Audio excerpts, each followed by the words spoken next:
Hi guys, welcome back to Thursday Top Lessons. In the last video of the book How to Lead, we had learned leadership lessons from some of the finest founders and business leaders. This time, let's take the leadership lessons from some of the finest global political leaders and game changers. So first, Bill Clinton, the former president of the United States. He said that I was most proud that when I left office, we had the broadest period of shared prosperity in 50 years. That is where the bottom 20% income in percentage term increased more than the top 20%, and nobody was mad at anybody else over it. Did I abolish inequality? No. You can't in a market society. If everybody's got a decent job and something to look forward to in the morning, about 90% of all other problems go away. All other problems get smaller if people think they can start a business and keep a job and educate their kids. That was his take on leadership. Next, we move to George W. Bush. He's again former president of the United States. He says that I was most proud that my daughters loved me. As Bill will tell you, it's a challenge to have teenage daughters when you're the president. So he rather took a very familial route to defining what really matters in leadership. Now let's talk about General Colin Powell. He was the former chairman of the Joint Chiefs of Staff and former US Secretary of Defense. He says that I have always taken on every job I've had with what am I trying to do? What's the purpose? What's the vision? Why are we here? What are we doing? Then get down to the lowest person in the organization and make sure they have whatever they need, whether it's diplomatic weapons or real weapons of war. And make sure that I took care of them and gave them every opportunity to be successful. That's what leadership is all about, inspiring followers. Now let's learn from General David Petraeus. He was the former director of CIA and a partner in the private equity firm KKR. I'm a fan of Teddy Roosevelt, he says. The man in the arena speech, the credit belongs to the man who is actually in the arena, whose face is marred by dust, sweat and blood. Who, if he fails, at least he fails while daring greatly. Leadership at the very top involves performance of 4 critical tasks, he says. First, getting the big ideas right, which is the strategy. Second, communicating the big ideas effectively throughout the organization. Third, overseeing the implementation of the big ideas. And fourth, engaging in a process to determine how the big ideas need to be revised and refined in response to what has been learned and to the changing circumstances. Now we talk about Condoleezza Rice, former Secretary of State and National Security Advisor.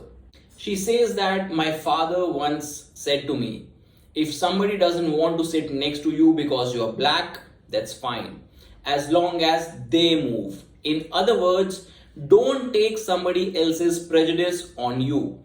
It's their fault, their problem, not your problem. Don't be disabled by people who may have prejudice. Integrity is at the center of being a great leader. Once you lose people's trust, you have nothing. Great leaders are visionaries. By that, I mean that they see the world as it should be, not as it is. Now we talk about James A. Baker III, former Secretary of State, Secretary of the Treasury, and White House Chief of Staff.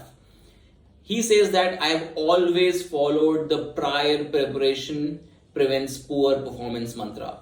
I think those things made a difference. I was brought up to believe that if you start something, you finish it, or you do everything you can to finish it. Now, Nancy Pelosi, Speaker of the US House of Representatives. We've recently heard about her in the Trump impeachment hearing. So she says that we have to be a model to women. Do not fear any of this. Have no fear. Know your own power. Be yourself. Get out there and fight the fight because you know your why. You know why you decided to get into the arena. You know what you care about. You know how to get a job done, and you can draw support from other people. Now let's hear from Christine Lagarde, President, European Central Bank and former MD of the IMF. She says that there are still instances when I walk into a room full of men and there is this little smile about their face, which is either here she goes again, she's going to talk about women, or I wonder what she has to say. It's less now for sure, but when you are in a minority, that's what you experience. So do not feel out of place here. It's a journey. Now here's what Dr. Anthony Fauci has to say, the director of National Institute of Allergy and Infectious Diseases at the National Institute of Health United States. He is perhaps the most heard man over the last year and a half of this coronavirus pandemic. So he says that you don't dictate to people, but if you let them know what your vision is, hire the best people, and then don't get in their way.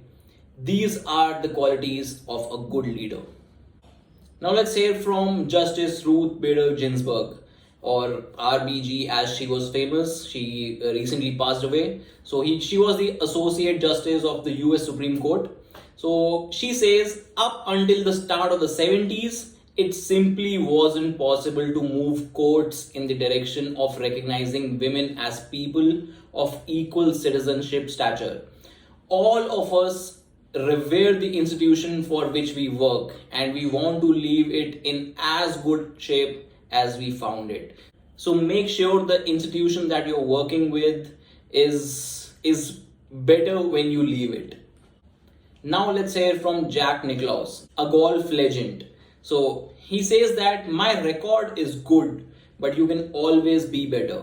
That's the neat thing about golf. No matter how good you get at something, you could be better. Your mind is a big part of it. You've got to believe in what you can do. You got to learn to play within yourself in all walks of life. I don't care what business you are in. You need to work within yourself. Records are all made to be broken. Last but not the least, we learn from Mike, Coach K, Krzyzewski. I hope I'm pronouncing it correct.